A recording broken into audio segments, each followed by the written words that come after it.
વડોદરાનો અવાજ ન્યૂઝમાં આપનું સ્વાગત છે। સમાચારમાં વાત કરીએ તો 141 શહેર વિધાનસભામાં આવેલ ઇલેક્શન વોર્ડ નંબર 6માં મંગલેશ્વર ઝાપાથી ચાપાનેર 4 રસ્તા સુધીના રીસર્ફેસિંગની કામગીરી સાથે જ ગટરના એક્સટેન્શન સહિતની કામગીરીનું ₹330.53 લાખના ખર્ચે થનારી કામગીરીનું ખાતમુહૂર્ત કરવામાં આવ્યું હતું।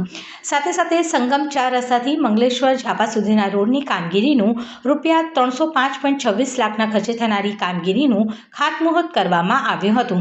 આ કામગીરીથી ટ્રાફિક સમસ્યા નિવારણમાં મદદ મળશે, સાથે જ નાગરિકોને સારી સુવિધા ઉપલબ્ધ થશે, ઉપરાંત તેઓના ઈંધણની પણ બચત થશે।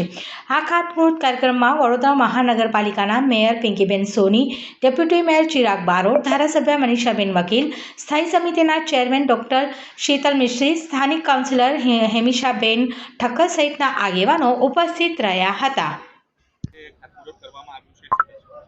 આજ રોજ વડોદરા સંગમ વિસ્તારથી મંગલેશ્વર ઝાપા અને મંગલેશ્વર ઝાપાથી લઈ અને ચાંપાનેર ગેટ સુધીના મુખ્ય માર્ગનું ખાતમુહૂર્ત કરવાની કામગીરી કરવામાં આવી।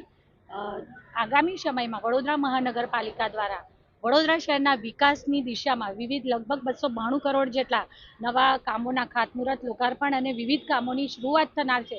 ત્યારે પ્રારંભે આ મુખ્ય માર્ગના ખાતમુહૂર્તની કામગીરી કરવામાં આવી, જેમાં આ વિસ્તારના ધારાસભ્ય શ્રી મનીષાબેન વકીલ, ડેપ્યુટી મેયર શ્રી ચિરાગભાઈ બારોટ, સ્ટેન્ડિંગ સમિતિના ચેરમેન શ્રી ડોક્ટર શીતલભાઈ મિસ્ત્રી, વોર્ડ નંબર 4, વોર્ડ નંબર 6 અને વોર્ડ નંબર 7ના સૌ કાઉન્સિલરશ્રીઓ, સૌ હોદ્દેદારશ્રીઓ તથા સ્થાનિક નાગરિકો સૌએ સાથે મળી અને આ વિકાસના કામના ખાતમુહૂર્તમાં સૌએ સાથે મળી અને શુભારંભ કર્યો।